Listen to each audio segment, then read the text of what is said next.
Join us as we delve into the extraordinary rituals practiced around the world, each reflecting the unique cultural heritage and beliefs of diverse communities. From the secretive Kurdaicha shoes of Aboriginal Australia to the vibrant Kanamara Matsuri in Japan, each ritual opens a window into the rich tapestry of human traditions and spiritual practices. Stay with us to uncover the fascinating stories and historical intricacies that make these rituals not just customs, but profound expressions of cultural identity and human experience. Famadihana.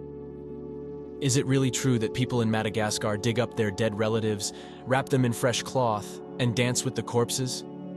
It sounds like something out of a horror movie, but for the Malagasy people, this ritual, known as Famadihana, or turning of the bones, is a deeply meaningful tradition. Contrary to the solemn and often somber funeral practices seen in many cultures, Famadihana involves joyous celebrations where families exhume their deceased loved ones, rewrap them in new shrouds, and then dance with the bodies. This ritual, which takes place every 5 to 7 years, is an expression of respect and affection for the ancestors. It reaffirms the bond between the living and the dead, ensuring that the spirits of the ancestors remain actively involved in the lives of their descendants. So if you find yourself fascinated by cultures that honor their dead in unique and lively ways, Madagascar's Famadihana offers a strikingly different perspective on how to cherish and remember those who have passed on. Sure. Let's explore the next intriguing detail. Yanomami endocannibalism. Amid the dense and vibrant Amazon rainforest, the Yanomami tribe practices a ritual that might seem astonishing to outsiders. Known as endocannibalism, this tradition involves consuming the ashes of their deceased loved ones, ensuring their spirits remain alive within the tribe. Contrary to conventional mourning practices, the Yanomami believe that consuming the ashes of the dead is a way to honor them and maintain a spiritual connection. After cremating the body, the ashes are mixed with a special banana paste, which is then shared among the tribe members. This act is not just about remembrance, but about integrating the essence of the departed into the living community, symbolizing eternal unity and respect. So, if you're intrigued by the diverse ways cultures honor their dead, the Yanomami's endocannibalism offers a profound and intimate perspective on preserving the spiritual presence of ancestors within the tribe. Sky burial. Is it true that in Tibet, they leave their dead on mountaintops to be eaten by vultures? This might sound shocking, but for the Tibetan people, the practice known as sky burial is a profound spiritual tradition. Contrary to the burial practices seen in many parts of the world, Tibetans believe that leaving their deceased exposed to the elements and vultures is a final act of generosity to nature. The ritual is rooted in Buddhist beliefs, where the body is considered an empty vessel after death. Offering the body to vultures is seen as an act of compassion, providing sustenance to other living beings and symbolizing the cycle of life and death. This practice reflects the Tibetan values of interconnectedness and respect for all life forms. So if you ever wonder about the diverse ways in which cultures handle death, the Tibetan sky burial presents a unique and meaningful approach to honoring the dead while giving back to the natural world. If you like this fact and you want to see more interesting videos on our channel, then we ask you to subscribe and click the like button. It incredibly helps us to keep going. Ready for another captivating tidbit? Self-flagellation. In the bustling streets and devout gatherings of Shia Muslim communities, a striking ritual unfolds during the festival of Ashura. Known as self-flagellation, this practice sees participants whip themselves in a profound act of commemoration for the martyrdom of Hussein ibn Ali.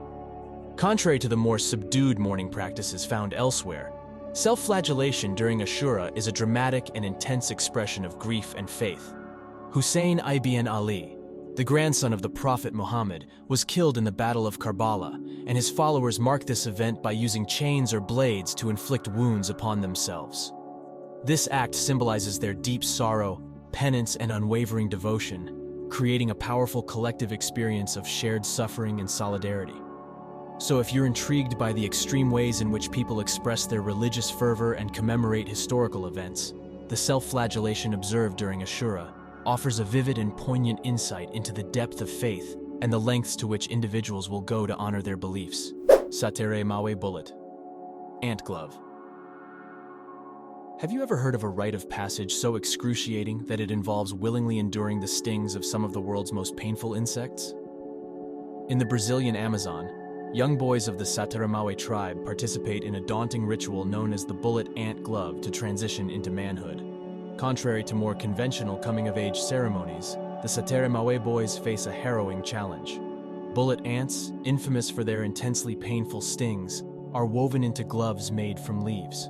The boys must wear these gloves for about 10 minutes, enduring stings that cause severe pain and swelling. This ritual, repeated several times over months, is designed to test their endurance, strength, and resilience. It symbolizes their readiness to tackle adulthood's challenges and signifies their commitment to their community. So if you ever wonder about the lengths to which some cultures go to test and prove their youth's bravery, the Sateramawe bullet ant glove ceremony offers a dramatic and intense example of how pain and perseverance are intertwined in the journey to manhood. Let's jump into another interesting fact: tooth filing. In our world, where diverse traditions reflect the myriad ways people seek spiritual and personal growth, the Balinese Hindu ritual of tooth filing stands out as particularly intriguing. This practice involves filing down the canine teeth to symbolize the removal of evil traits such as greed, lust, and anger. Contrary to the dental practices familiar to most of us, tooth filing is not about aesthetics or health. Instead, it is a rite of passage that signifies a person's transition from adolescence to adulthood.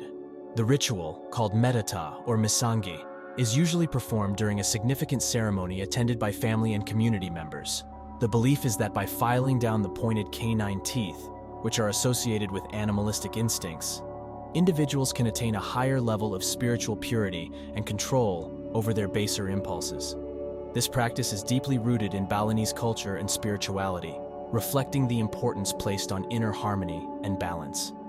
So if you are fascinated by the diverse ways cultures seek to purify and elevate the human spirit, the Balinese tooth filing ceremony offers a compelling glimpse into how physical transformation can represent deeper spiritual cleansing and the quest for personal growth. Scarification. Have you ever wondered why some people would willingly have intricate patterns cut into their skin? This might seem extreme, but for certain African tribes, scarification is a deeply meaningful ritual that signifies beauty, courage, and social status. Contrary to Western ideals of smooth, unmarked skin, scarification in various African tribes is a powerful cultural practice. The process involves creating detailed and often elaborate designs on the skin using sharp tools. Each scar tells a story, whether it's about an individual's bravery, their passage into adulthood, or their standing within the community. The pain endured during scarification is seen as a testament to one's strength and resilience, and the resulting scars are worn with pride. These markings serve as visual representations of personal and communal identity, linking individuals to their heritage and traditions. So, if you're curious about the ways different cultures celebrate and signify important aspects of life, the scarification practices of African tribes offer a fascinating glimpse into how physical markings can carry profound personal and societal meanings. On to the next exciting piece of information: finger amputation. In the remote highlands of Indonesia, a striking and somber ritual unfolds among the Dani tribe, reflecting their unique approach to expressing grief. This ritual involves the amputation of a finger joint in women to mourn the loss of a loved one. Contrary to the more familiar expressions of grief such as wearing black or holding memorial services, the Dani people engage in finger amputation as a physical manifestation of their sorrow and loss. When a family member dies, the women in the tribe have a segment of their finger cut off, usually by a close relative. This act symbolizes the pain and emotional void left by the deceased, and the physical alteration serves as a permanent reminder of their loved one. This tradition reflects the Dani's deep connection to their kin and their unique way of coping with the emotional weight of death. So, if you find yourself intrigued by the diverse and sometimes extreme ways cultures around the world process grief, the Dani tribe's finger amputation practice offers a profound and poignant insight into how deeply intertwined physical rituals can be with emotional expression. Yantra tattooing. Have you ever considered that a tattoo could provide more than just aesthetic appeal, perhaps even granting mystical powers and protection? This might sound like something from a fantasy novel, but in Thailand, the ritual of yantra tattooing is believed to do just that. Contrary to the typical view of tattoos as mere body art, yantra tattooing, also known as sak yant, is a deeply spiritual practice in Thailand. Performed by Buddhist monks or specialized practitioners called ajarns, These tattoos are not just decorative. They are believed to imbue the wearer with magical properties and protection. The process involves intricate designs that include sacred geometries and Pali script. Often the tattoos are given in a ceremony where the recipient enters a state of trance, heightening the spiritual connection and power of the tattoo. The experience is not just physical, but deeply emotional and mystical, serving as a powerful form of personal and spiritual transformation.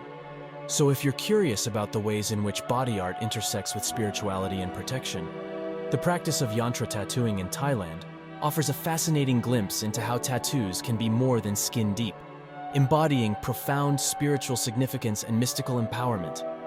Let's discover another fascinating fact. Thaipusam piercings. Amid the vibrant and bustling celebrations of the Hindu festival Thaipusam in India and Malaysia, a striking ritual unfolds. Devotees pierce their bodies with hooks, skewers, and spears, creating a visceral display of devotion and penance. Contrary to the more common forms of religious expression, Thaipusam piercings are an intense act of faith. Participants undergo these piercings as a way to atone for sins, seek blessings, or fulfill vows. The ritual is a testament to their devotion to Lord Murugan, the Hindu god of war, who is honored during the festival. The piercings can involve cheeks, tongues, and bodies, and are often carried out in a state of trance or deep meditation, which devotees believe helps to minimize pain and symbolize their spiritual commitment. The visual impact is both awe-inspiring and deeply symbolic, reflecting a profound dedication to their faith. So if you are intrigued by the extreme expressions of religious fervor and the lengths to which people go to demonstrate their piety, the Thaipusam piercings offer a compelling glimpse into the powerful and often painful ways in which devotion is manifested. Okipa ceremony. Have you ever heard that some people willingly hang by hooks inserted into their chest muscles as a symbol of strength and endurance?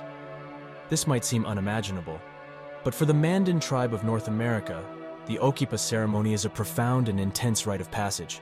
Contrary to more familiar rituals of proving one's strength or maturity, the Okipa ceremony involves young men undergoing a grueling ordeal. They are pierced with wooden hooks in their chest muscles and then suspended from the roof of a sacred lodge. This act is not just about enduring physical pain. It symbolizes a deep spiritual and communal commitment. The ceremony includes fasting, dancing, and other tests of endurance, aiming to honor the spirits and seek blessings for the tribe. The physical suffering endured during the Okipa is seen as a testament to the individual's bravery, resilience, and readiness to serve their community.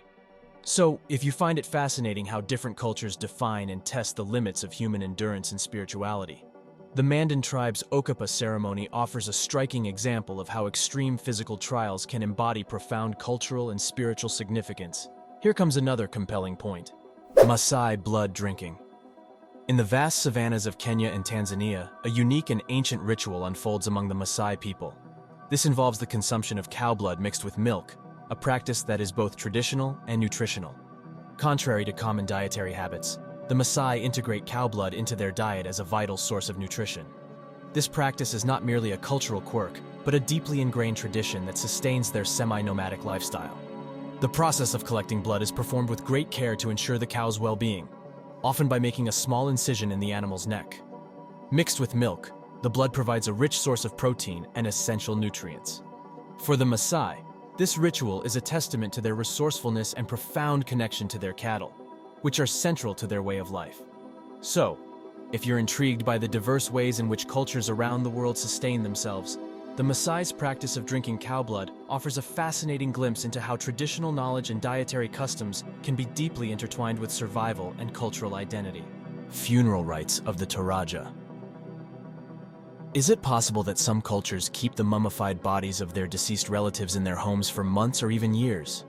This might seem macabre to many, but for the Toraja people of Indonesia, it's a central part of their funeral rites. Contrary to the swift burials common in many cultures, the Toraja believe in a prolonged period of mourning that can last several months or even years. During this time, the mummified bodies of the deceased are kept in the family home and treated as if they are still alive, with daily care and offerings. This practice allows families to save money for an elaborate and festive funeral, which is considered the most significant event in a person's life. These funerals can last for days and involve intricate rituals, feasts, and the slaughtering of buffalo, symbolizing the journey of the deceased soul to the afterlife. The body is then finally laid to rest in a cliffside tomb or a special family grave. So, if you're curious about the diverse ways people around the world honor their dead, the Toraja's funeral practices offer a deeply fascinating and uniquely elaborate approach to mourning and celebration, blending reverence for the deceased with a vibrant cultural expression. Let's delve into the next amazing fact. Kanamara Matsuri. Deep in the heart of Kawasaki, Japan, a unique and eye-catching festival unfolds each spring. Known as Kanamara Matsuri, or the Festival of the Steel Phallus.